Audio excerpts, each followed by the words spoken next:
Nous sommes ici aujourd'hui, alors on a cette série pour nos webinaires pour vraiment nous connecter ensemble avec différents mouvements et vraiment être capable de mieux voir pourquoi nos politiques font du tort à nos communautés au lieu d'adresser les enjeux comme la criminalisation, le manque d'accès au logement, les enjeux racistes, etc. Alors aujourd'hui, on va parler des enjeux de migration, la sécurité de frontières, etc. Pour nous, c'était essentiel de parler des politiques qui sont sortent de la haine et la peur. Alors, ceux qui vont vraiment cibler les personnes migrantes, réfugiées ou les personnes qui utilisent les drogues pour être cette source de peur. Alors, on a vu les projets de loi C2, C12 qui étaient poussés sans la consultation des communautés directement concernées et utilisés comme un mécanisme comme faire les déportations massives. Ces projets de loi encouragent le gouvernement de dépenser davantage sur les interventions militaires qui favorisent la violence et stabilisent l'étranger. Il travaille aussi d'utiliser les profits et favorise euh, la prohibition et faire plus de temps ou l'approvisionnement des drogues sécuritaires. Les personnes qui traversent les frontières pour le Canada en cherchant une vie plus sécuritaire, etc., ils perdent leurs droits. On voit les différents programmes comme le PIC, qui influencent toutes les vies des personnes migrantes, tant qu'à migrantes temporaires, les étudiants et étudiantes. Nous sommes ici pour vraiment dénoncer ces projets de loi. On invite les personnes qui sont à travers des différents mouvements et milieux qui veulent réfléchir c'est quoi les différents politiques sur ces drogues et quand ils vont influencer nos crises. Ils vont empirer nos crises et il y a tout un lien dans le clavardage si vous aimeriez lire davantage sur ces enjeux terribles qui portaient par ces projets de loi. Je vais partager l'enregistrement dans le clavardage aussi. Malheureusement, on a Bala Medina d'un le réseau de Alliance nationale. Elle peut pas être ici avec nous et malheureusement, elle peut pas. Viviana peut pas partager son analyse, mais il y a Mustapha qui est là pour parler quand même de réseau des personnes migrantes. On a la personne pour parler des recherches dans les différentes consommations. On a Joey de Centre des travailleurs et travailleuses migrantes aussi. Et on a Jamie sur le Centre canadien de recherche de consommation des substances. Alors, je vais aussi vous partager les informations de faire les suites à l'action si vous aimez écrire à vos MP, membres de Parlement plus tard, ou des différents ministres à travers qui appuient des différents projets de loi. Je vais aussi partager une pétition pour essayer de fermer les trous qui laissent le Canada toujours faire l'exportation des armements vers l'Israël. Alors, merci. Naja, et merci pour la coalition de me donner la chance de faire la modération de ce discours important. Et je m'appelle Jaime et je travaille dans les différentes recherches et je travaille sur plusieurs sujets. Et avec mes expériences, j'aime vraiment regarder qu'est-ce qui se passe à travers les différents sites de frontières. Je fais des blagues, je viens de le Mexique et je viens du futur. Et je vais vous dire souvent les mauvais politiques qu'on voit dans les projets de loi C2 et C12, ça vient un peu de notre milieu qui essaie de mélanger ces enjeux de sécurité publique qui touchent la prohibition contre les substances et les drogues et aussi des éléments terribles qui vont viser et faire la persécution des personnes migrantes. Rester les droits des travailleurs, travailleuses migrantes. Et ça, c'est quelque chose qu'on a vu beaucoup dans le sud de frontière en Mexique. C'est quoi les enjeux de la protection et les mesures faites par le gouvernement des États-Unis qui essaie de parler qu'ils vont protéger les Américains et Américaines contre le fentanyl. Non, mais c'est vraiment, ça a eu un impact réel sur les personnes migrantes qui viennent partout du monde, de l'Amérique centrale, du Sud, de l'Afrique, de l'Asie aussi. Nous voyons, il y a ces argumentaires qui existent pour essayer de protéger les personnes de ces drogues dangereuses comme le fentanyl, mais on mélange c'est quoi les droits humains avec la santé publique et la sécurité publique. Et on laisse de côté, c'est quoi les solutions réelles qu'on devrait explorer?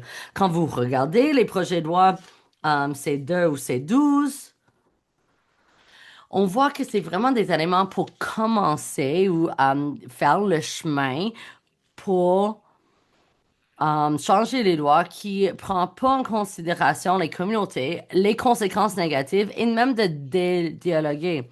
Ça suit cet chemin qui nous laisse passer de l'opiacé, de fentanyl, de l'héroïne à différentes substances qui vraiment véhiculent cette crise de drogue toxique et l'approvisionnement insécuritaire dans nos communautés.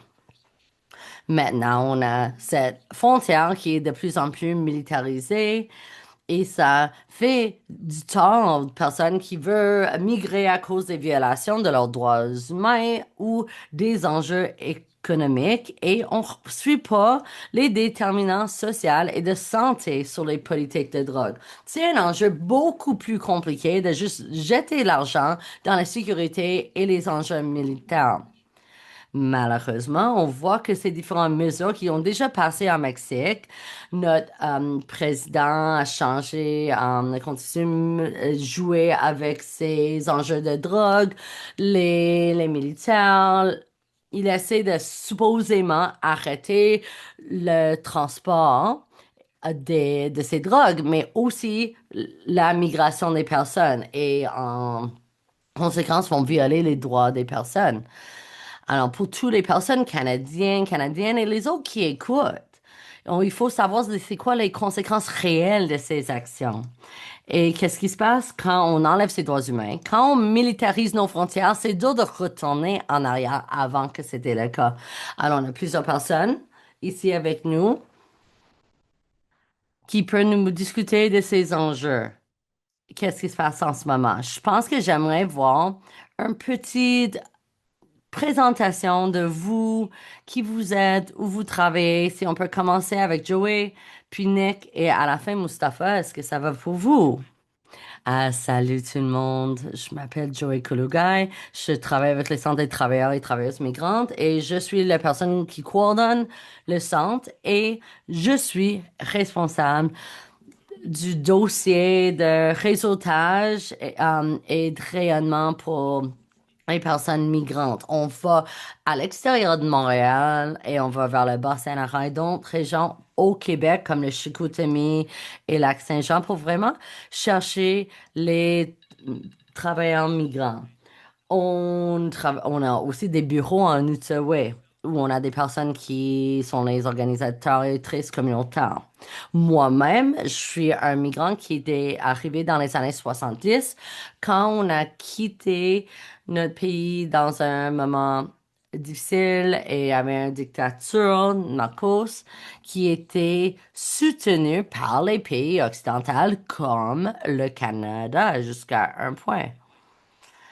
J'aimerais parler des différents impacts de ces politiques, de ces projets de loi avec les jours et les expériences vécues par les personnes migrantes sur le terrain qu'on voit chaque jour. Merci.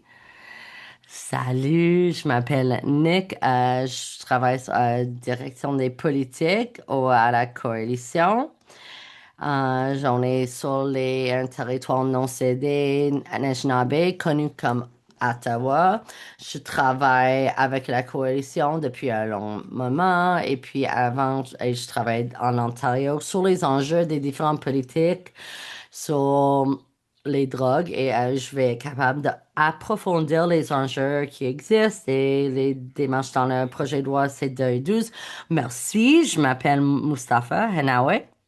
Je suis aussi un organisateur communautaire avec le Centre des travailleurs et travailleuses migrantes à Montréal, mais Comparé à Joey, moi, je fais l'accent sur les migrants précaires qui se trouvent à l'extérieur de programmes des travailleurs et travailleuses temporaires, sont les demandeurs d'asile, s'ils travaillent euh, dans les agences de placement, vivent dans les lieux communautés comme Parc Extension, travaillent dans les euh, plus des usines, font le travail le plus précaire et moi je fais la recherche et j'écris sur la migration internationale dans le contexte de mondialisation néolibérale.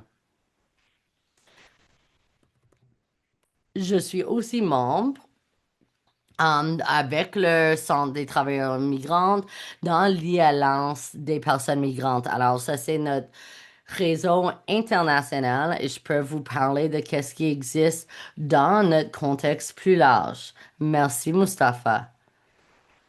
Vous allez voir un peu nos objectifs, qu'est-ce qu'on avait.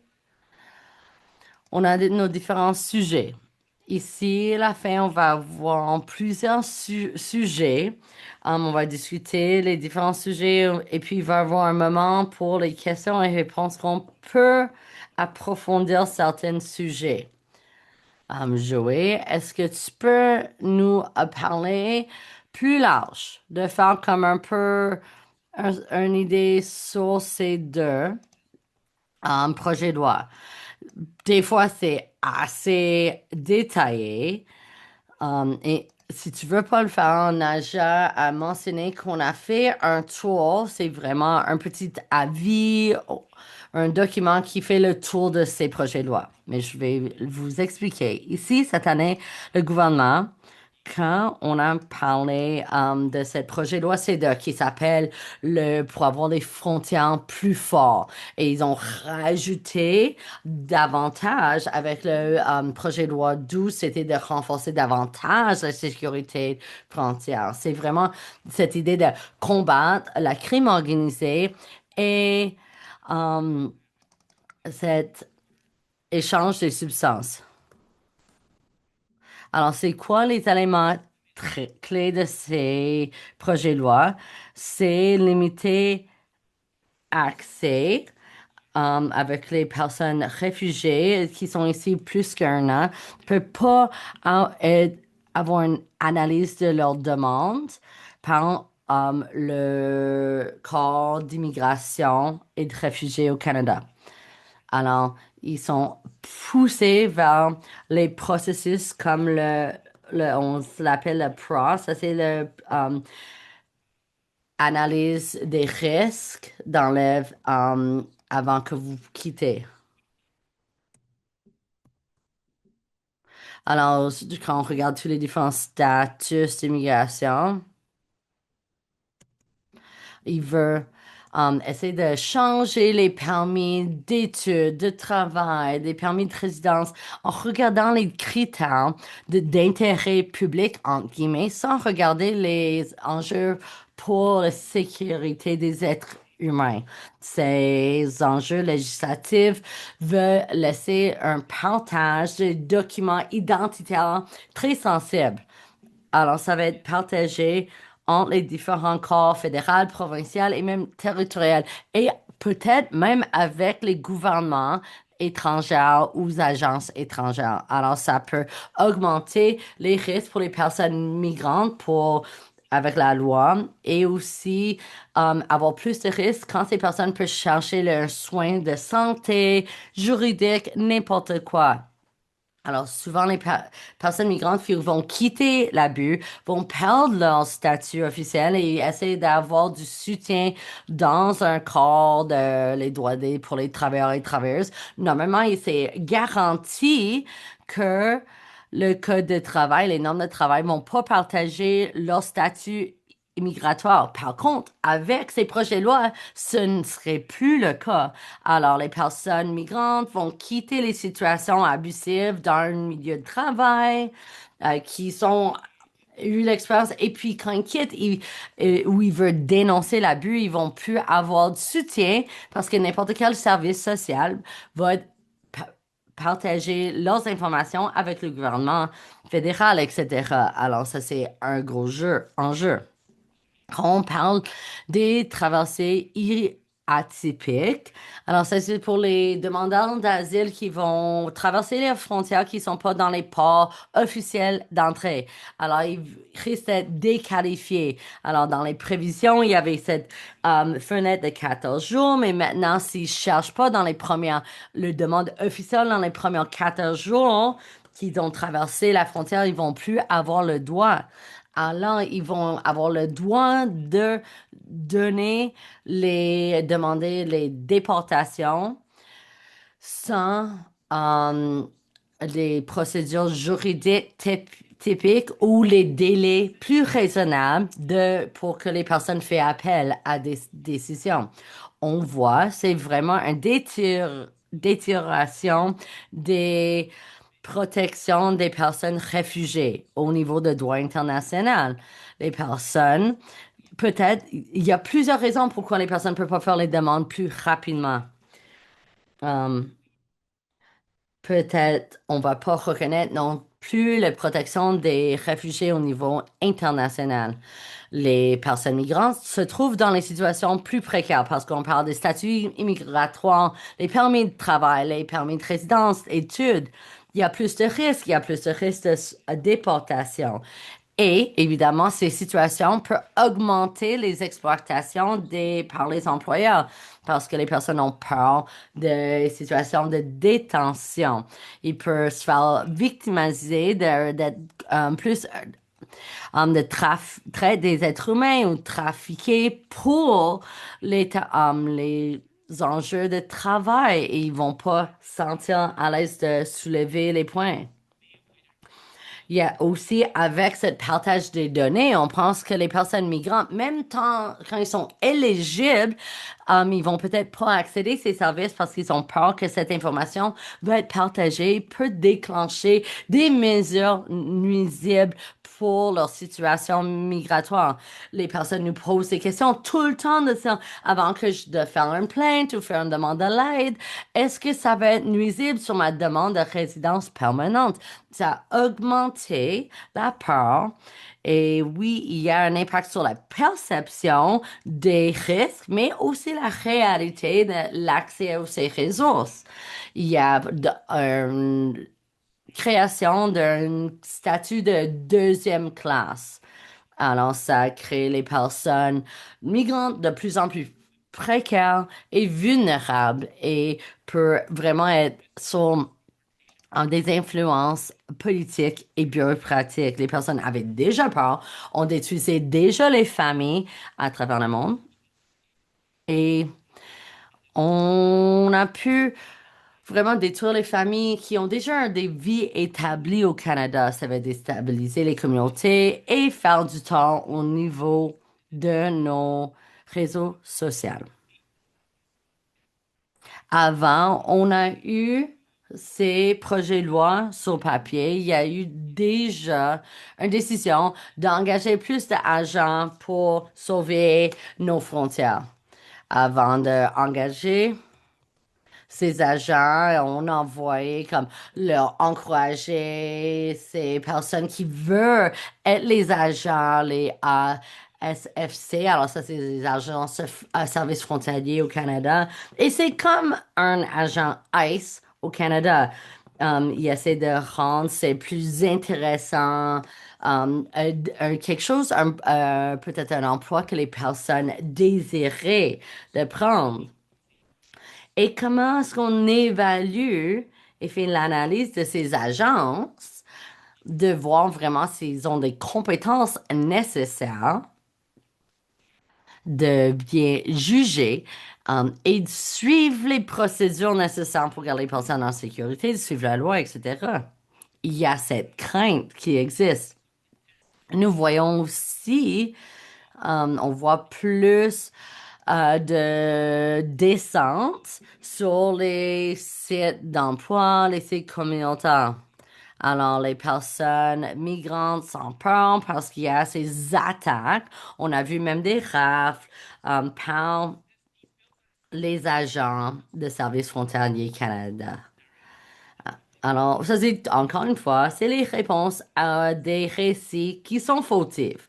Comme on a vu dans les crises de logement ou le manque d'emploi, qu'on met la culpabilité sur les personnes migrantes. Si c'est même une crise économique, l'inflation, l'augmentation dans le coût de la vie, on essaie de continuer mettre la blâme, mettre la faute et le tort sur les personnes migrantes. C'est un récit fautif. C'est une crise qui est née des politiques néolibérales du Canada, soi-même, et est victime de ses propres politiques néolibérales. On a cette excuse. On était de justifier ces projets de loi en réponse qui suit ces arguments fautifs et trompeurs. Et puis on met l'immigration sous cette zone de sécurité frontière, lutter contre le trafic des drogues, les crimes internationaux, c'est la sécurité publique. Mais non, c'est la contrôle sur la migration en utilisant les outils de justice criminelle. Ça suit la logique de la guerre sur les drogues, alors le war on drugs.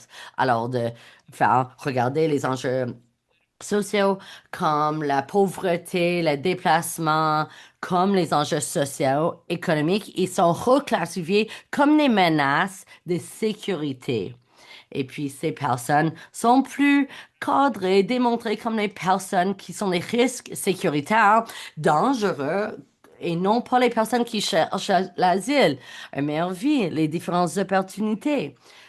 C'est vraiment, on fait l'écho et c'est semblable à les politiques qu'on voit aux États-Unis, qu'on va parler davantage. On donne la chance aux ces autorités de sauver les personnes, enlever les statuts sans un processus juridique comme il faut. Ça démontre qu'on a des enjeux structurels. Les personnes migrantes vont toujours être à risque de se faire enlever, à risque à la déportation, même quand il n'y a pas fait quelque chose criminalisé. Et ça augmente aussi les enjeux de xénophobie, de profilage racial, et tout ça, et Mousse va vous parler davantage. En par extension, on voit de plus en plus cette profilage racial dans ces milieux des demandeurs d'asile dans ces communautés. Ces lois sont pas juste la réglementation de migration, ils utilisent les droits criminels contre les personnes qui ne sont pas des citoyens Canada. Alors pourquoi est-ce que c'est pertinent pour nous? C'est quoi des enjeux aux frontières? C'est quoi les enjeux politiques? Nous, on devrait avoir une politique sur la migration, basée sur les droits et les besoins. Là, on vise la précarité et la contrôle étatique sur les vies des personnes migrantes. C'est vraiment influencé par l'administration de Trump et cette idée faux qu'il y a cette fentanyl qui voyage facilement à travers notre frontière. C'était aussi suivi par les différents tarifs pour forcer le Canada à gérer cette crainte qui est fictive. Maintenant, on voit davantage cette compétition dans le milieu d'échange et ce milieu, mais on utilise les personnes migrantes toujours pour mettre la blâme. On peut pas travailler nos enjeux pour soutenir les personnes, avoir la santé publique pour tout le monde. On continue d'utiliser les personnes migrantes comme bouc émissaire. On peut pas le protéger d'avoir un processus juridique qui respecte la loi. C'est pas juste un enjeu pour les personnes migrantes, mais on va voir des effets pour tout le monde au Canada. On voit déjà ces effets avec le perte et les suivis juridiques pertinents à travers aux États-Unis. On voit que les personnes migrantes sont vues comme problèmes au lieu de des personnes victimes de tout notre système. Je pense que c'est une bonne transition, merci. Et de regarder en profondeur comment on peut regarder cet enjeu comme la sécurité publique. On parle de fentanyl, des drogues, mais on rentre tous les enjeux des personnes migrantes et on va voir. C'est très intéressant. Et on parle pas des autres enjeux politiques. C'est complètement absent. Quand les bailleurs de fonds ils vont demander un défi aux constitutions, comment on peut sauver les vies. Mais non, ces projets de loi vont réduire nos options politiques pour utiliser, on parle de la sécurité. Ils vont, comment on partage l'information, comment toute cette fausse sécurité, et il y a tellement différentes options possibles qu'on pourrait traiter. Et ça, c'est quelque chose qu'on a vu en Mexique. Le gouvernement a arrêté le financement pour la réduction de méfaits. Plein de différentes politiques pour la politique sociale, pour mettre plus de dépenses sur la sécurité publique, dans les océans, pour dépenser sur les drones, dans les bateaux. Il faut aller sauver les personnes qui a perdu leur bateau à cause des interventions militaires des États-Unis. Et avant, on n'avait pas ces enjeux. Alors peut-être, Nick, tu peux aller de l'avant et parler de c'est quoi les polices sur les drogues ou ces différentes politiques. Qu'est-ce qui est discuté dans ces projets de loi et comment c'est détourné ou mal utilisé, mélangé avec ces aspects migratoires. Oui, absolument, et je suis entièrement d'accord. C'est un redoublement sur les approches liées à la prohibition des drogues et une, une augmentation dans le style de politique de la drogue qu'on voit aux États-Unis. Je vais parler un peu au sujet de la manière qu'ils approchent les politiques autour des drogues dans les projets de loi C2 et 12 en même temps. Ce qui sont vraiment, c'est une approche identique. Quand le projet de loi C2 a été publié, il y a immédiatement eu des enjeux qui ont été soulevés avec tu sais, la vie privée, des atteintes à la vie privée, puis ils ont enlevé ces aspects plus euh, problématiques, puis ils ont introduit le projet de loi C12. Ils ont pas enlevé le projet de loi C2, il est encore sur la table. C'est juste qu'ils essaient de pousser des éléments spécifiques dans le projet de loi C12. Et avant d'aller spécifiquement dans les politiques envers la drogue, la manière que ces politiques, ces le projet de loi ont été poussés sont vraiment problématiques. On a eu la première, deuxième, normalement, il y a une deuxième lecture qui est faite dans la Chambre de commune, puis après ça s'appelle comité, où il y a supposé y avoir des débats, des témoins, qu'il y a des changements qui sont proposés, mais le projet de loi C12 a été référé premièrement au comité sur l'immigration. Mais au niveau de les notifications, les avis, ça s'est tout passé très rapidement. Je pense qu'ils ont annoncé ce qui se passait un vendredi après-midi et ils ont fermé la liste pour les personnes témoins le lundi. Donc, il y avait très peu de possibilités de s'appliquer pour être un témoin. Le comité de l'immigration était supposé tenir 4 réunions et d'envoyer des recommandations au comité de la sécurité publique qui serait étudié là. Mais le comité de la sécurité publique a commencé à étudier le projet de loi C12 avant que la commission d'immigration ait même tenu sa troisième rencontre. Très peu de groupes de la société civile étaient invités en tant que témoins au comité sur l'immigration et la comité sur la sécurité publique. Je pense qu'il n'y a aucun membre de la société civile en tant que témoin. Le comité d'immigration a maintenant envoyé leur lettre au comité sur la sécurité publique pour dire qu'ils ont complété leurs études du projet de loi, mais ils n'ont offert aucun commentaire. Ils ont simplement envoyé une liste de personnes témoins et le fait qu'ils ont reçu 41 soumissions. C'est extrêmement troublant de voir comment que ces projets de loi se font pousser à travers les processus. Il veut rien entendre au niveau des critiques, il veut simplement les passer, les adopter. Nous avons fait notre soumission à la comité de sécurité publique et il y a d'autres personnes qui sont encore en train d'essayer de le faire, puis ils sont déjà en train de proposer des amendements. Puis c'est impossible qui ont eu le temps de tout lire ce qui a été soumis. Donc, il y a vraiment tout un processus démocratique qui est mis de côté complètement et c'est très troublant. Mais en revenant sur les positions spécifiques aux politiques des drogues dans ces projets de loi, je commencerai en soulignant le reclassification des précurseurs et un nouveau mandat qui est donné aux,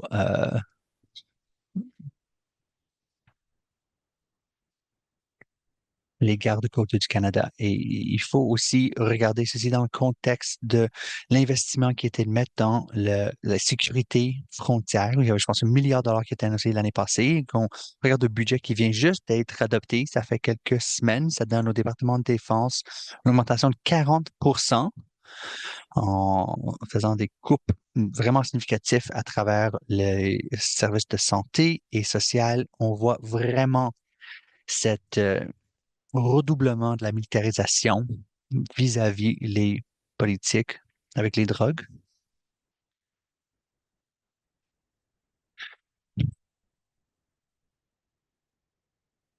Et donc, pourquoi est-ce que cet projet de loi est transféré au Comité de la sécurité publique, vu que c'est un amendement aux lois sur les substances contrôlées? Donc, c'est vrai, je pense que ça démontre vraiment les priorités de le gouvernement présent. Et pour les deux éléments que je voulais discuter, faire un peu de contexte, mais c'est ce que ça veut dire une classification accélérée des précurseurs. Donc, juste pour revenir le contexte, le Canada contrôle principalement les drogues à travers le projet de loi sur les substances contrôlées. C'est une loi fédérale, ça crée vraiment le cadre légal pour la prohibition euh, de différentes activités liées à ces substances. Puis il y a différentes classifications, il y a vraiment la classification de 1 à 4. Donc, ils classifient les drogues suite à leur risque supposé, les utilisations médicales reconnues. Donc, dans la classification 1, j'utilise c'est vraiment des citations ici, mais les drogues qui sont les plus dommageables, héroïne, la fentanyl, les classifications de 2 et 3, c'est des substances qui ont différents risques, mais aussi des utilisations thérapeutiques, donc des drogues hallucinatoires ou et il y a aussi la classification pour les drogues qui ont des utilisations plus acceptées médicalement, ça serait dans la catégorie 4. Donc, dépendamment de leur classification, il y a donc différents contrôles et différentes pénalités.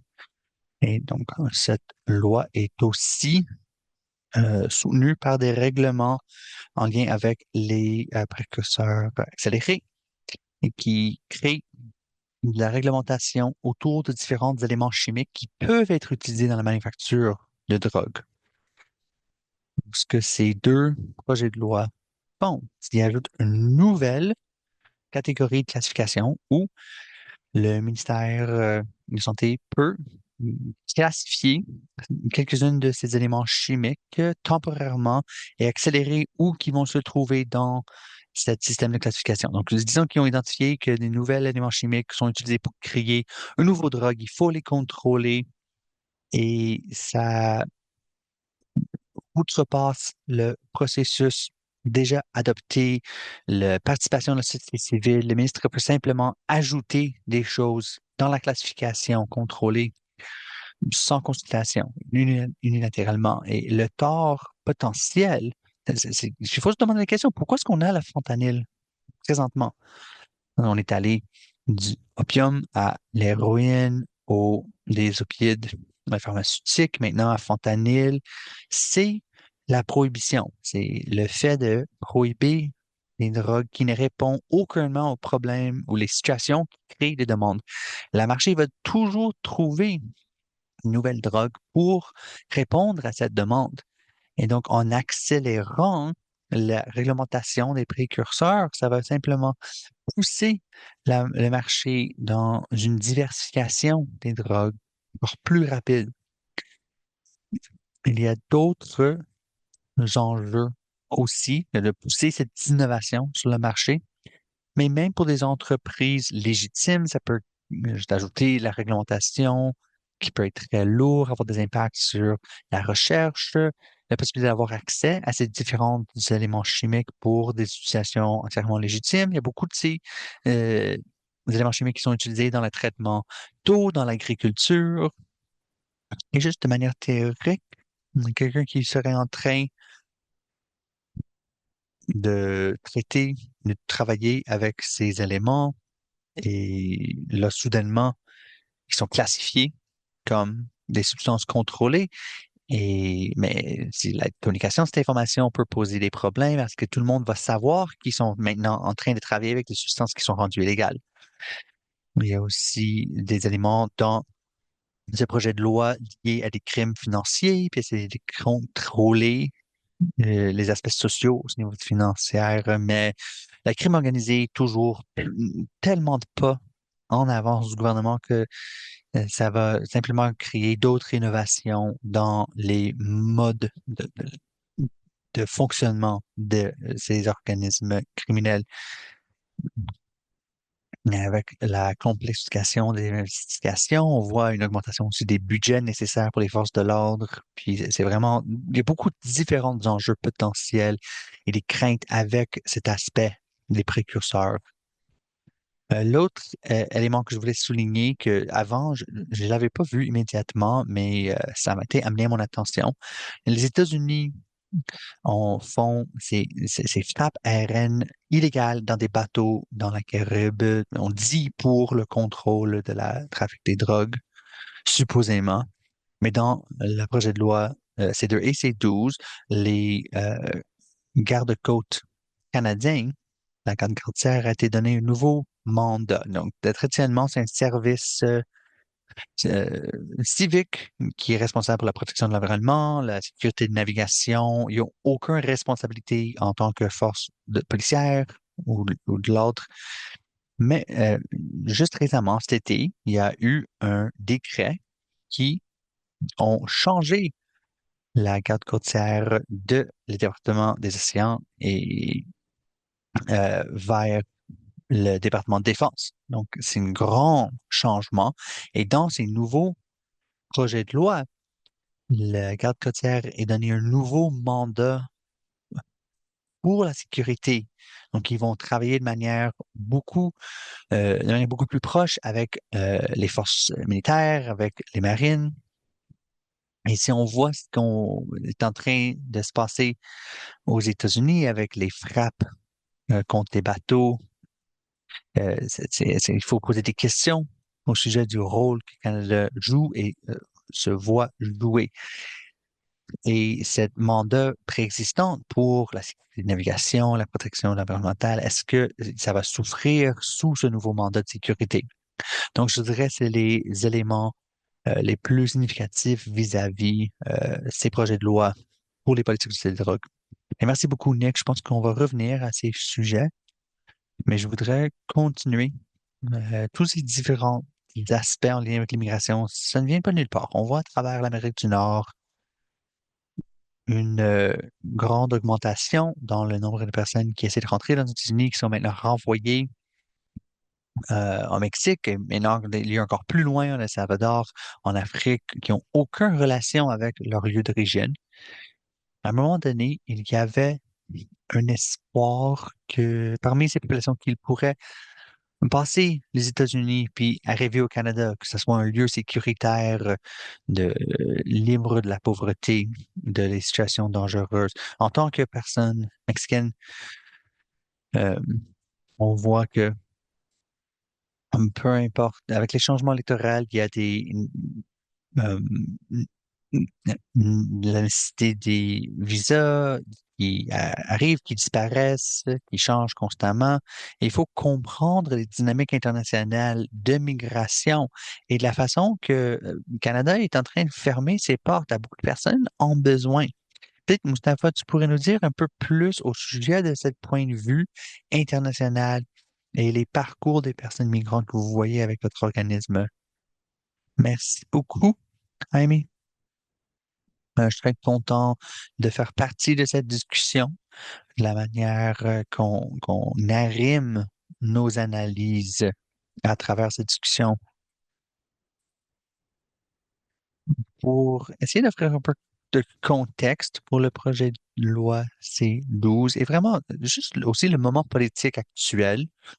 Je pense que c'est important d'avoir la vue large parce qu'on pourrait mésinterpréter qu'est-ce qui se passe, qu'est-ce qui est voulu par la classe politique aux États-Unis, la classe politique au Canada, et ce qu'on voit en Europe aussi.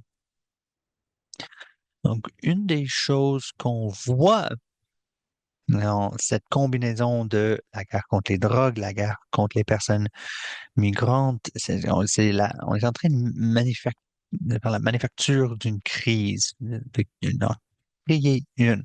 Qu'en réalité, ce n'est pas une crise ingérable, c'est vraiment une crise qui est en train de se faire fabriquer, construite. Donc, aux États-Unis, certainement, mais pas exclusivement aux États-Unis. Cette crise fabriquée vient d'une point de vue. Donc, les États-Unis essaient vraiment de projeter la réalité de cette crise pour utiliser les pouvoirs qui sont en train de s'octroyer. Donc, quand on regarde par exemple à la question des tarifs, il faut fabriquer cette crise dans la guerre contre les drogues pour exercer la pression au Canada, au Mexique, de faire des changements dans leur politique frontalière ou la manière que les États-Unis utilisent des tarifs pour pousser ces politiques frontalières.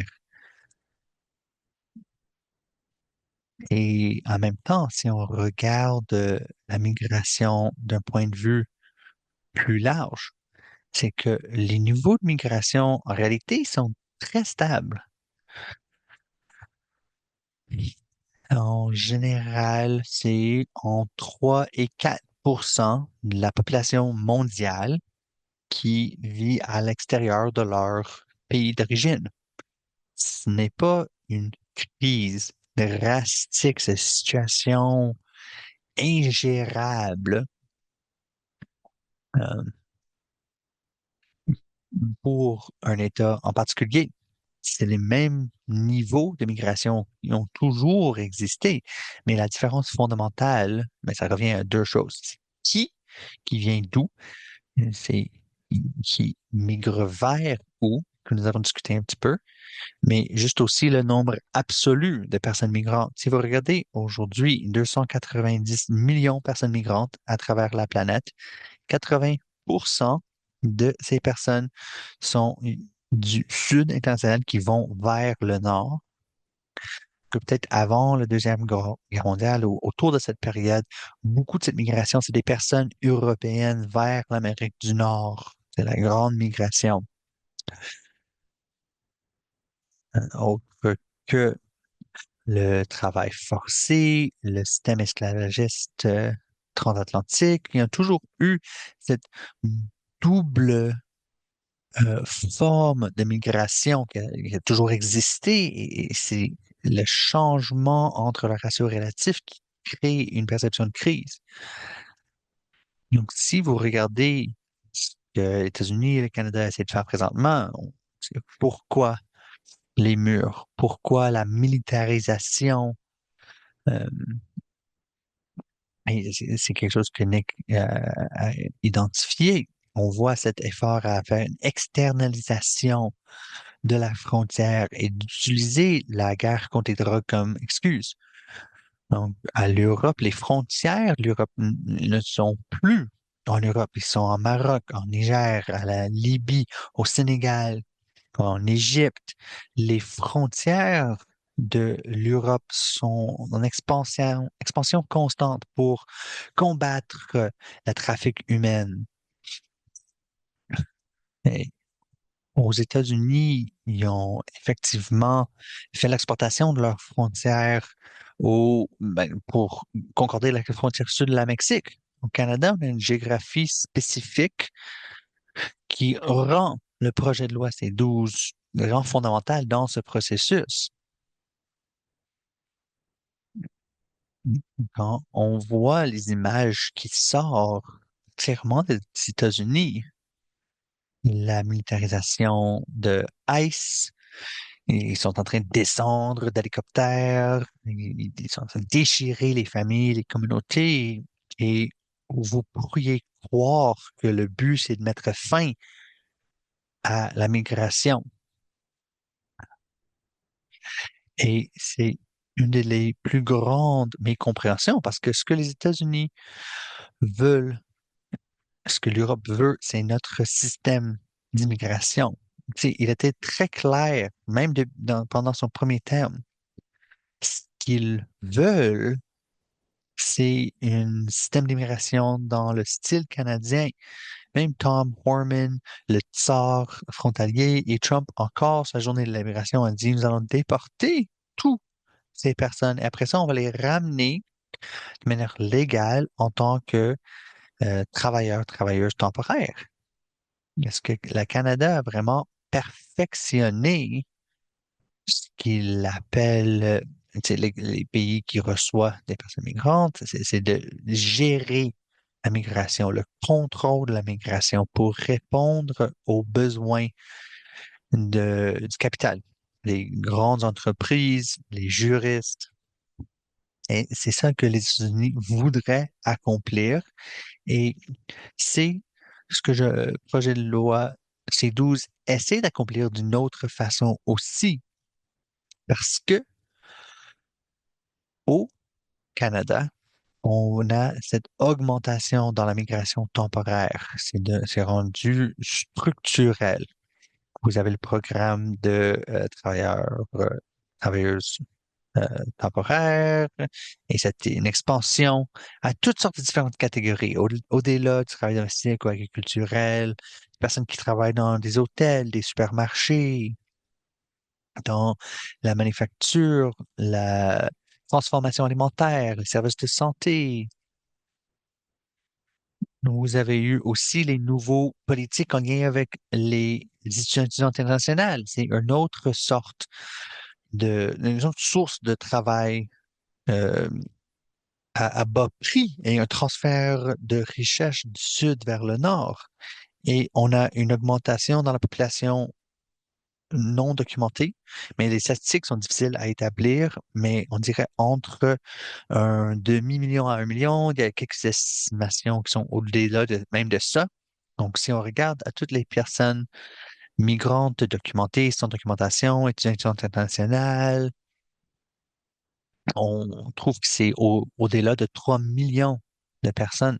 C'est une grande partie de la population canadienne qui sont temporaires. Et le Canada admet seulement 500 000 personnes en tant que résidents et résidentes permanents.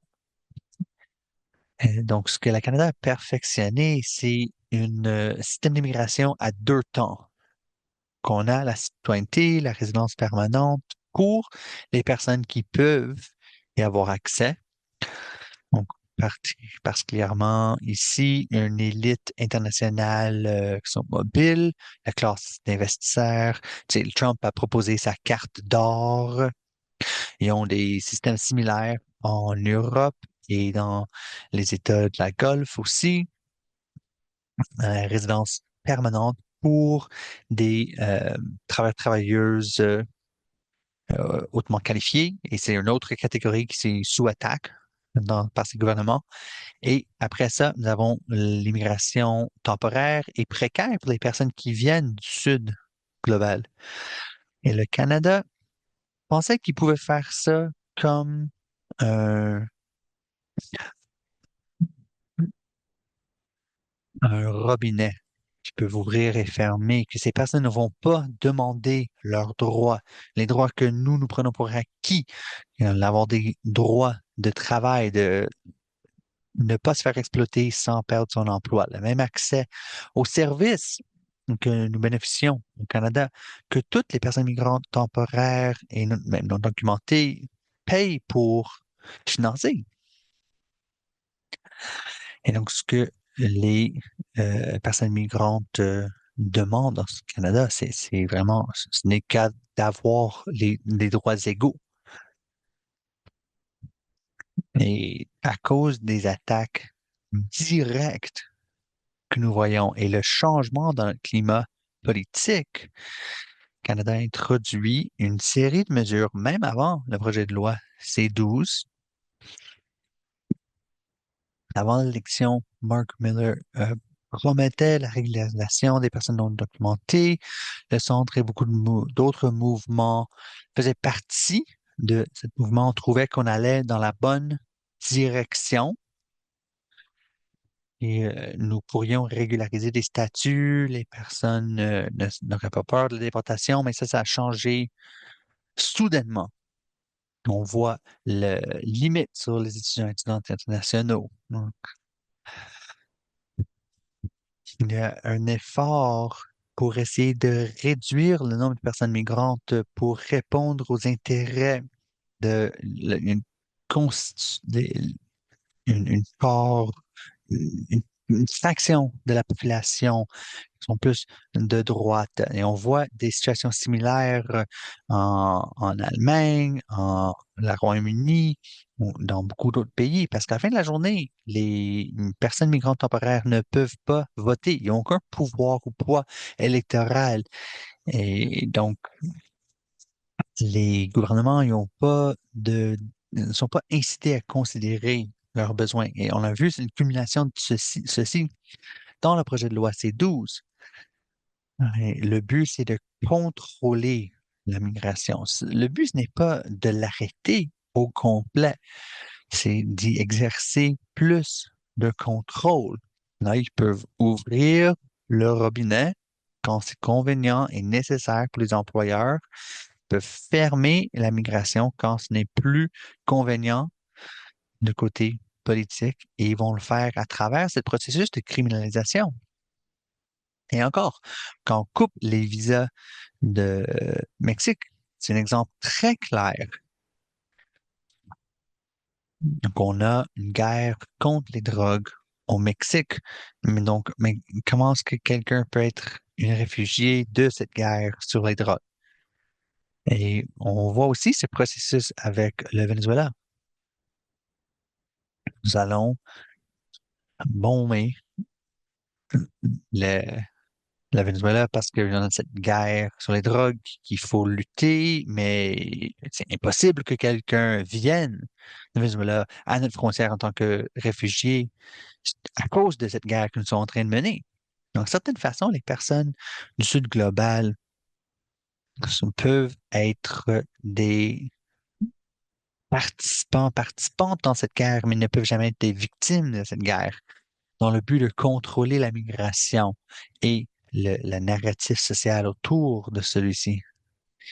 Et c'est un peu, il y a un aspect convénient dans cette situation. C'est qui les personnes victimes des guerres sur la drogue, certainement aux États-Unis. Je ne sais pas si c'est encore reflété de la même manière ici, au Canada, mais on y voit le début que, que c'est pour protéger des hommes blancs travailleurs qui ont été inutiles, se sont fait causer des torts par la globalisation.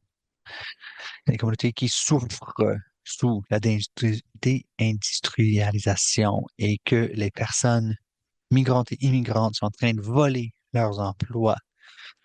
Et donc, ils sont les victimes de la guerre contre les drogues et aussi les victimes de la guerre contre les personnes migrantes et la criminalisation de la migration.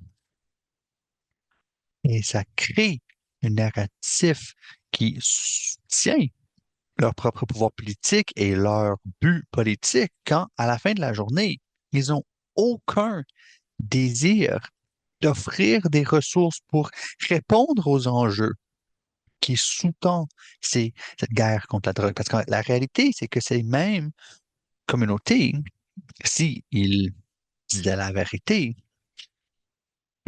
euh, c'est les profits des grandes corporations qui ont laissé ces communautés dans un état précaire avec aucun soutien social. Et que si on regarde dans le nord global ou le sud, on voit qu'on enlève les sources, l'accès à l'éducation, les services sociaux de santé. Et globalisation a créé des emplois qui sont encore pires, des pires emplois. Et la migration de la Mexique vers les États-Unis du Canada a augmenté après l'adoption de l'accord de libre-échange. Et c'est la même chose pour l'Amérique centrale ou des pays dans l'Afrique. Et donc, il y a vraiment cet effort de créer un contre-narratif pour essayer de répondre aux problèmes structurants de la migration et la guerre contre les drogues. La solution, ce n'est pas la criminalisation de personnes qui utilisent des drogues, des personnes migrantes, mais plutôt une approche humanitaire et solidaire qui offre les ressources à ces communautés, à ces populations et défait les politiques néolibérales qui poussent la migration. Et à ce moment-là, on aurait un monde qui était énormément plus équitable. Ce que nous avons vu, c'est que criminalisation, ça ne change absolument rien. Comme la guerre contre les drogues, les murs, le projet de loi C12 ne vont pas mettre fin à la migration. Ça va simplement rendre les personnes plus précaires. Les personnes va les forcer à vivre dans l'ombre, être plus exploitées. Et on le voit de plus en plus dans le travail que nous avons besoin de faire. Des personnes ici qui sont ici sans statut, sans le droit de travailler, qui se font prendre par des arnaques, des situations de fraude, des compagnies qui les dit travailler 80 heures par semaine, des fois même sans être payé, et qu'on va te donner un permis de travail. Donc, on fabrique, on crée une crise comme elle a été faite en Europe. Et à la fin de la journée, ce que je voudrais ajouter en lien avec tout ceci, c'est beaucoup des mythes que Joey a couverts dans les crises de l'état de vivre présentement, le logement, peu importe, mais pour tous les personnes migrantes non documentées, on n'a aucun accès à des services de soutien. Il n'y a aucun accès aux services de santé, aux logements sociaux, à l'éducation. Même si vous êtes ici comme migrant temporaire, vous avez déjà encore très peu d'accès à ces choses. Aucun accès aux assurances emploi, aucun accès au logement social, aux services sociaux. Donc, de plusieurs différentes façons, ces populations subventionnent et financent ces programmes sans pouvoir y accéder et prendre avantage. Donc, c'est un autre aspect qui manque. Et je pense que pour créer ces liens et vraiment pousser la réalité que c'est un agenda plus large et de demander c'est qui est servi par cet agenda, mais ça soulève des questions importantes. Tu sais, pourquoi projet de loi C12 et pourquoi maintenant? On peut voir qu'il y a beaucoup d'immigration qui va le sud vers le nord, mais il y a beaucoup de Canadiens, plus que 50 000 qui ont descendu en Mexique. Il y a toutes ces personnes qui vivent comme la vie de snowbird qui quittent pendant l'hiver, puis vont en Mexique et aux États-Unis. Pour moi, comme une personne du Mexique, je connais ce système migratoire et souvent je suis obligée de rentrer en contact. Qu'est-ce que je vais faire? Qui va? Comment est-ce que je vais gérer mes empreintes digitales?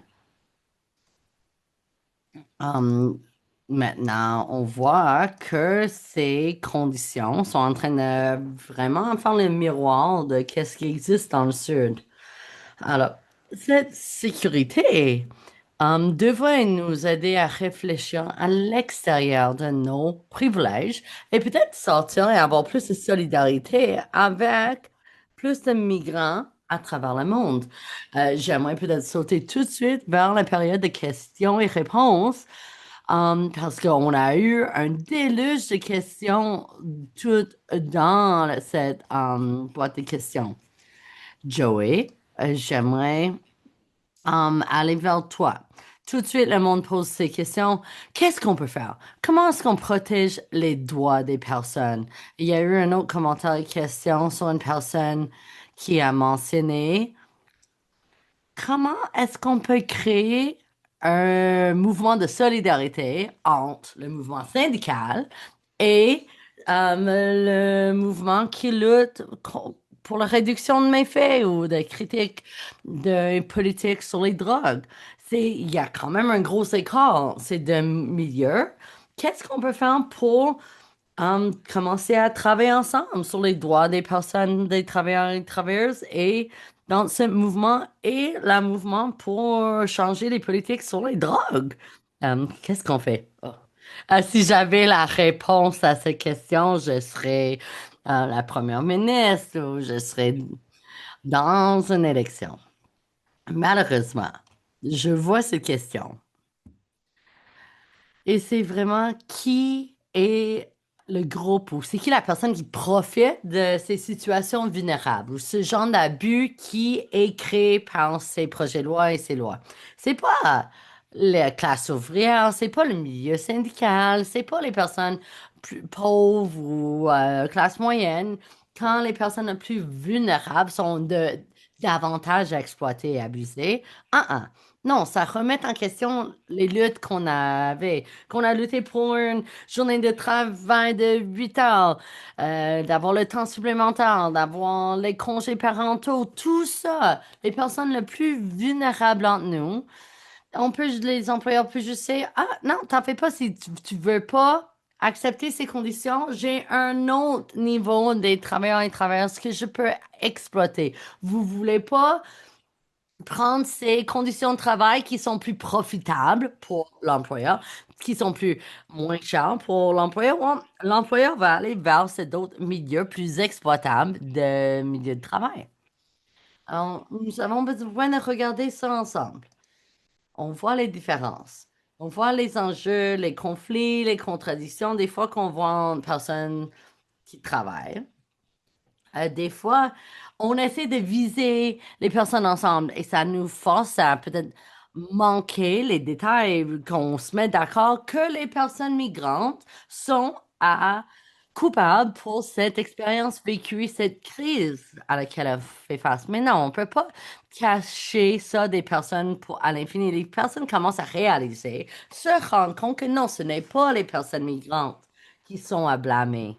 Non, non de créer cette classe de travail ou ce milieu de travail qui est à deux niveaux. Maintenant, au Québec, on a ce front commun, le Common Front, et il y a toute une manif le 29 novembre qui a fait un appel à tous les secteurs. C'est les groupes de migrants, les groupes de justice, c'est différents groupes qui organisent contre les politiques de droite et l'extrême droite pour se regrouper contre ces différentes attaques sur le milieu de travail.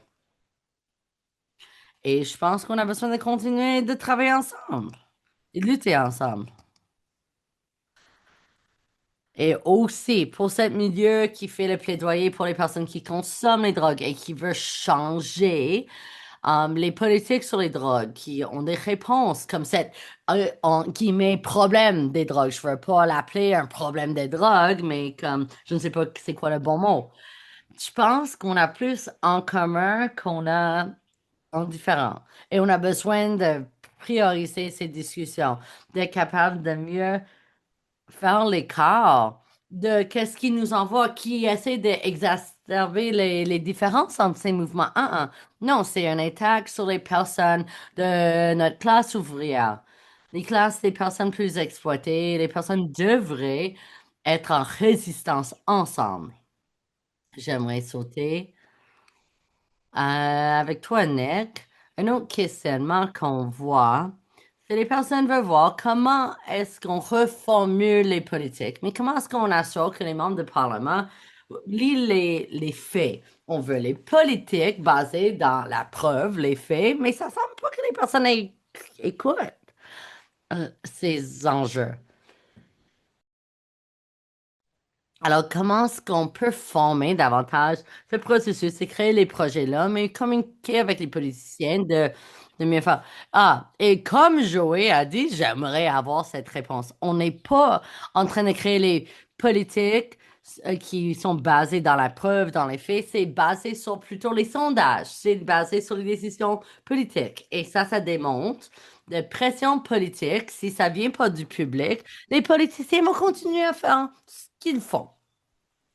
Alors, je pense qu'on a besoin de chercher la public, assurer que la public comprend davantage les implications, les enjeux présents.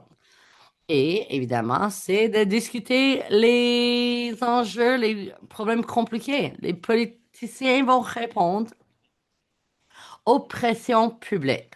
J'aimerais avoir la réponse à ça. Comment est-ce qu'on peut changer ou engager le public? Par contre, en attendant, on a besoin de continuer de récolter la preuve. Mais je ne sais pas comment on peut forcer les membres du Parlement de prendre ça en considération avant que ça soit dans leurs intérêts politiques. À la fin de la journée, je suis sûre que on va faire quelques appels à l'action. On peut informer les personnes et encourager les personnes de augmenter la pression. Je n'ai pas la réponse à votre question. Par contre, si les personnes qui sont ici entre nous, qui ont des idées, oh, je veux les entendre.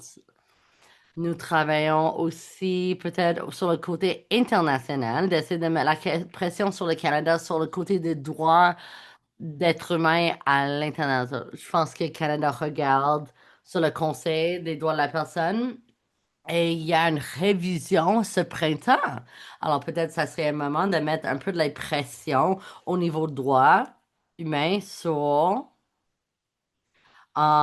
c'est notre pays. Si les personnes ont des idées de comment mettre la pression sur le Canada, j'aimerais savoir aussi.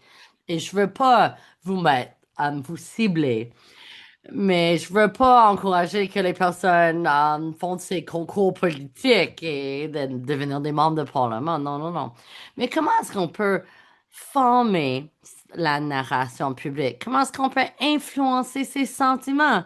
J'aimerais t'entendre, Mustapha. Parler un peu comme qu'il y a cette fardeau, toujours, on met les blâmes sur les personnes migrantes, la crise logement, la crise économique, le taux de salaire. Je sais, as-tu des réponses? Peut-être pas des réponses faciles ou des solutions faciles, mais comment est-ce qu'on peut discuter davantage avec les personnes de savoir c'est quoi les conséquences, si on limite la migration, si on rend les migrants ce bouc émissaire, comment est-ce qu'on peut créer plus l'empathie, la compassion, avoir les points publics que les personnes comprennent, c'est quoi les enjeux derrière les restrictions des frontières, de qu'est-ce qui se passe dans nos économies. Alors, je pense que quand on veut changer notre narrative, c'est plutôt les personnes ont besoin de mieux comprendre les personnes migrantes. Et au centre, c'est à nous, on essaie de travailler là-dessus. Vous voyez ça aux États-Unis aussi. C'est plutôt, on voit plus de solidarité aux États-Unis parce qu'il y a peut-être ce retour. Les personnes sont fâchées sur les actions de Trump. Peut-être ça, c'est les personnes qui vont à l'école avec vos enfants, qui sont dans les amis de vos enfants. C'est les personnes qui continuent à faire des enjeux. Alors, parce qu'avant, on voyait tout, l'empathie, la solidarité, les personnes qu'on voyait sont les travailleurs essentiels. On voulait assurer que les personnes soient visibles. On a vu des fois, il y a un manque de logique. peut-être quelques arguments vont tomber facilement. Peut-être Carney va dire les personnes migrantes font partie du problème. Mais de notre problème de crise de logement. Mais on veut faire venir des personnes migrantes pour construire les logements. Alors, c'est quoi? C'est quoi? Les enjeux de santé publique, c'est la même. Les migrants sont un fardeau sur le soin de santé, mais on a besoin de ces migrants pour faire le travail dans nos hôpitaux parce qu'on n'a pas assez d'employés. Au Québec, c'est la même chose. Les réfugiés, leurs enfants ne peuvent pas avoir accès aux garderies subventionnées, mais c'est les personnes qui travaillent dans ces garderies subventionnées. Alors, il faut regarder le côté empathie. Et ces personnes existent. Ils sont ici déjà. Ils contribuent dans notre société. Ces personnes veulent juste l'équité, l'égalité. Ils sont vos voisins, voisines. C'est des personnes sur lesquelles nous dépendons dans mon milieu. Ils ne demandent pas plus ni moins.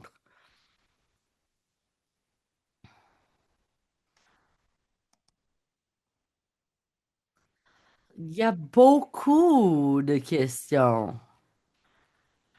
Est-ce que les personnes migrantes, les personnes posent la question, est-ce que les migrants volent leurs emplois? J'ai un ami qui a dit le fait de ces jobs migrants, c'est les jobs dans l'agriculture, dans Uber ou quelque chose, et que ces conditions sont pas, ça vaut pas la peine, ces conditions sont pas assez bien. Mais si on a vu que c'est le travail qui a de valeur, c'est le travail important, c'est le travail essentiel pour notre société, peut-être on pourrait avoir augmenté l'empathie pour ces emplois, qu'on pourrait dégoûter, parce que des fois, les personnes disent les préjugés, les paroles racistes, les personnes surtout qui viennent de l'Inde, peut-être les personnes plus jobs aussi, on les traite, qui travaillent à Tim Hortons, et on les traite de la merde. Mais qui veut travailler dans un Tim Hortons à 3 heures du matin? Oh. Et souvent, c'est les travailleurs de première ligne dans nos communautés qui font ces emplois. Et on n'a pas pu démontrer un certain niveau de compassion, empathie pour ces personnes. Et si on pourrait démontrer ces faits, peut-être on pourrait créer davantage un sentiment de tu sais, solidarité. Aussi, quand on défait, on regarde nos programmes sociaux dans notre État socio-démocratique. On peut pas trouver les réponses facilement, mais juste réfléchir, de penser dans nos souvenirs. Il y avait, pendant le COVID, il y avait plus d'empathie. Alors, il y avait les historiques de ces personnes migrantes. D'où venaient ces personnes? Et ça, c'est souvent, ça fait partie du récit qu'on veut discuter. On parle jamais de comment les personnes, pourquoi les personnes vont faire leur migration, d'où venaient ces personnes. Et dès qu'on commençait de discuter de cette narrative, on va voir l'empathie. Peut-être c'est nous qui ont créé les raisons que les personnes avaient été obligées de migrer au début. Mais ça, c'est au niveau de travail sur le terrain, de voisin à voisine, à l'intérieur des écoles, dans les milieux de travail. Ça, c'est où on peut avoir ces discussions. Parce que la majorité du temps, les personnes qui vont voter de manière plus xénophobe, ou les personnes qui peuvent ont ces réflexions plus racistes, ont les personnes avec le moins de population migrante, mais qui ont les mêmes problèmes. Mais c'est l'exemple que j'utilise tout le temps. Je parle de Shawinigan au Québec. C'est le lieu le moins diversifié au Québec, le moins nombre d'immigrants. Mais le coût d'habitation a doublé. Alors, comment ça, tu peux pas mettre le blâme sur les personnes migrantes et migrantes pour la crise de logement? Non, ça démontre que c'est ça, la financiarisation de notre bloc locatif et euh, le milieu immobilier. Alors, c'est vraiment, on va pas être capable de faire des changements au niveau politique parce que dès qu'on a cette compréhension, C'est plus avancé aux États-Unis, on le voit parce que, il y a cette peur et maintenant, il y a cette retour. Il y a vraiment cette contre-coup, ce sentiment contre les migrants parce qu'on commence à voir que c'est des êtres humains parce qu'il y a tellement un haut niveau de violence. Et on n'a pas rendu à ce point. Et j'espère qu'on n'est pas obligé d'arriver à ce point-là. Mais le travail qu'on a besoin de faire, c'est toujours, à travers les différents mouvements, les réseaux, qu'on a besoin d'avoir ces discussions et on a besoin de travailler sur le dialogue pour démontrer les réalités des vies. Merci, Mustapha. Je voulais euh, amener quelques questions que tu peux Beverly, mais je voulais poser la question, le fonction de la guerre contre les drogues comme un outil de contrôle et contre les travailleuses. Les Nations Unies ont identifié que les travailleuses euh, migrantes temporaires, c'est comme une forme d'exploitation euh, récente. Et là, si on utilise aussi les politiques antidrogue comme outils pour contrôler les travailleuses, de causer des problèmes. Donc, est-ce que tu pourrais parler un petit peu en lien avec la panique autour des drogues comme outil de contrôle sur les travailleuses?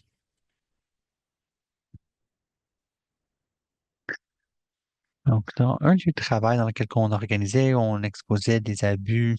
Alors, je donnerai cet exemple-là. Donc, au Québec, il y a un secteur qu'on appelle les, les attrapeurs les personnes qui attrapent des poulets. Donc, ce que tu vois euh, quand tu t'en vas au supermarché McDonald's acheter du poulet, c'est ça qu'on voit. Puis il y a l'idée des poules en liberté comme quelque chose de meilleure qualité, meilleure santé. Puis il y a une dimension avec les personnes migrantes parce qu'il y a des personnes qui ont le travail d'attraper les poules. Parce qu'il y a beaucoup de personnes qui ne savent pas que c'est un travail qui existait, mais il y a des centaines, peut-être des milliers de personnes migrantes, travailleurs, travailleuses, particulièrement du Guatemala, d'Honduras, qui viennent ici pour attraper les poules. Ils sont sous-contractés par les fermes de volailles à rentrer dans les lieux où les poules sont en liberté. Et puis, ils ont besoin d'attraper 5000 poules par personne par jour. Et donc, de vivre avec ce système de quotas, l'aspect sécurité, santé les personnes travailleuses dans leurs conditions de travail, même au-delà des blessures qui peuvent survenir dans ce travail, ça crée une pression sur les travailleuses migrantes et ils travaillent 60 à 80 heures par semaine, presque double ou des fois le double des heures normales de travail qui sont en général au Québec. Et pour que ces personnes travailleuses puissent survivre à ces conditions de travail qui sont tellement difficiles, ils nous ont dit que les superviseurs reçoivent les instructions le- sous les instructions de la compagnie de volaille, les vend des drogues. Et c'est la manière qu'ils peuvent répondre aux conditions de travail extrêmes. Et donc, avec l'arrivée de la panique autour des drogues, l'employeur utilise déjà toutes sortes de différentes tactiques pour mettre la pression pour les personnes migrantes d'accepter ces conditions, particulièrement avec des permis de travail fermés. C'est une forme d'esclavagisme moderne. Parce que tu as seulement le droit de travailler pour un employeur et si tu pars de ton emploi, tu subis la déportation. Il faut se poser, c'est quoi, la question, c'est quoi ce système-là? C'est un système esclavagiste. C'est ça que les Nations Unies identifiait. Mais maintenant, avec cette nouvelle panique autour des drogues où tu donnes les drogues à ces travailleuses pour pouvoir vivre avec leurs conditions de travail, ça vous donne une menace de plus. Maintenant, je peux appeler la police parce que tu es en train de faire des drogues et tu vas te faire enlever du pays, alors il faut accepter les conditions, fermer la gueule puis travailler. Et donc, ces mesures restrictives ne répondent aucunement aux enjeux centrales qui expliquent pourquoi ces problèmes sociaux existent. Il y a des structures qui sont en jeu et les mesures restrictives ne font qu'empirer la situation pour des populations vulnérables. Merci, Joey, et merci d'avoir partagé cette histoire. Je veux aussi reconnaître que Soki a partagé beaucoup de questions. Je vais en choisir une. Peut-être présentement, c'est difficile de dire où a vraiment débuté la guerre contre les drogues. Je pense qu'on aurait besoin d'un panel entier là-dessus. Mais peut-être que je le changerais un peu pour Nick. Comment est-ce que nous continuons encore cette guerre contre les drogues et comment est-ce que ces sortes de projets de loi nous renforcent ce narratif avec les élus en particulier? Mais je pense que ça revient à la question d'éducation populaire. Puis j'ai vu différentes questions et commentaires en lien avec l'histoire de celui-ci. Donc, de blâmer les personnes immigrantes, les personnes qui utilisent les drogues, les personnes LGBTQ, IA+. C'est toujours une question de trouver des groupes responsables au lieu de répondre aux enjeux réels. Ces politiques sont basées dans le colonialisme, les systèmes classistes et racistes. Si on regarde, par exemple, de la prohibition de l'alcool sous la loi sur les Indiens, pendant que tout le monde d'autre en avait encore accès, c'est l'opium qui est étudié dans certaines cultures depuis longtemps, qui a été banni. Et beaucoup de personnes qui sont assises dans ces salles, écrire les politiques, ils n'ont jamais pensé à l'histoire de la prohibition. Ils ont grandi dans cette idée que c'est des mauvaises personnes qui font des mauvaises choses, on devrait les punir, et c'est vraiment une extension de cette récit social. Et peut-être qu'on a besoin de plus de travail pour défaire ces récits. Et c'est difficile de dire, mais des fois, il faut se poser la question de où vont nos taxes réellement? C'est quoi les impacts des dépenses publiques? Si on regarde ce qui est dépensé sous la stratégie canadienne sur les substances contrôlées, c'était entre 2017 à 2023. On a mis de l'argent dans les forces de l'ordre, le traitement, mais d'autres programmes, mais c'est 70% vers les forces de l'ordre. Mais maintenant, avec le plan frontalière, le nouveau budget, c'est au-delà de 90% qui vont aux forces de l'ordre. Et donc, une des conséquences, c'est que on a une augmentation de 40% pour le département de défense. On a des coupures de 15% à travers les services de santé, les services sociaux. Donc, on est en train d'enlever des programmes qui répondent réellement aux situations qui créent des demandes pour les drogues. Et donc, je pense qu'il y a un travail d'explication, de contextualisation qui est nécessaire pour comprendre les origines et les impacts des politiques. Et merci beaucoup. Mustapha, peut-être une minute pour conclure?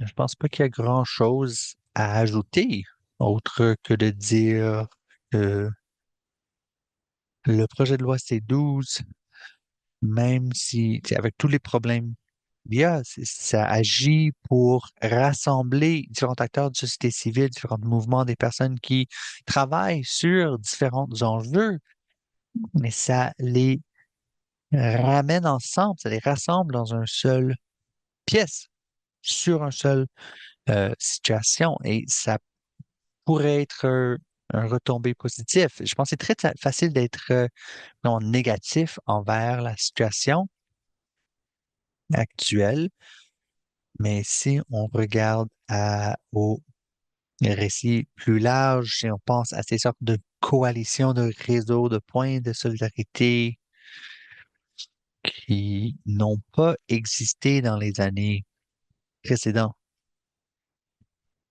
moi, je pense que ça pourrait créer des changements sociaux vraiment importants au long terme. Alors, il faut se poser la question sur comment qu'on peut continuer ces discussions et ces efforts, peu importe si le projet de loi C-12 est mis en œuvre ou non, ou la manière qui est mis en œuvre, que nous continuons de le mettre au défi, de maintenir notre lutte, de garder ces coalitions ensemble. Le but, c'est vraiment de gouverner par division. Et si ça ne fonctionne pas, ils vont pas pouvoir mettre leur agenda en œuvre. Et avec la criminalisation, une des choses qu'on voit qui a un grand impact, le plus que nous forçons les personnes vers la précarité, le, c'est- il y a des parties de l'économie qui deviennent criminalisées. Donc, quand on voit cet amalgame en Europe, il y a beaucoup de personnes migrantes qui euh, ont des statuts sans documentation et ils deviennent un canal vers l'économie des drogues comme leur seule source de travail. Une fois qu'ils perdent leur documentation, perdent leur statut dans une situation de crise, ça crée une spirale et une prophétie qui se tient tout seul. Donc, je pense que la manière que nous créons ces coalitions, que nous tenons ces discussions, peut avoir des impacts sur les communautés qui sont ciblées. Il y a une victoire pour les communautés de personnes migrantes, de personnes qui utilisent les drogues, différentes populations qui sont stigmatisées, criminalisées. C'est une victoire pour tout et tout, tous et toutes. Oui, merci beaucoup, Joey. Ben, très rapidement, je pense qu'il y a quelque chose à dire au sujet des capitalistes qui sont en train de creuser leur propre euh, tombe. Parce qu'avec mettant en place des politiques qui ont tellement d'impact sur différentes personnes, ces personnes se rassemblent et ils créent leur propre fin à un certain point.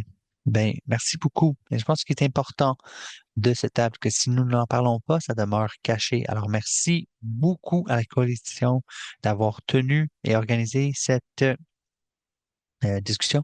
On a plusieurs appels à l'action. Je vais les mettre dans la boîte à clavardage. Je ne sais pas, Naja, si vous voulez faire une dernière conclusion.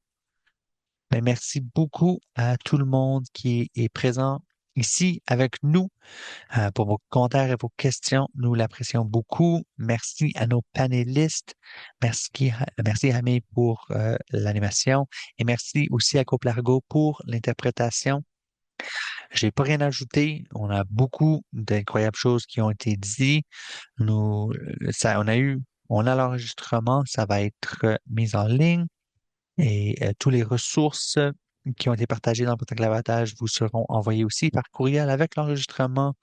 Non, vraiment, j'apprécie beaucoup ces discussions qui sont incroyablement importantes. Et la dernière chose sur laquelle je conclurai le webinaire, c'est que nous encourageons tout le monde qui travaille dans un secteur, un domaine autre que les droits des personnes migrantes, les personnes qui utilisent les drogues, de prendre des connexions que nous avons et faites ici, de les amener dans vos propres domaines pour les personnes avec lesquelles vous travaillez, parce qu'à la fin de la journée, la racine de ces enjeux nous connecte tous et toutes ensemble. Alors, merci beaucoup, tout le monde. Merci. Au revoir.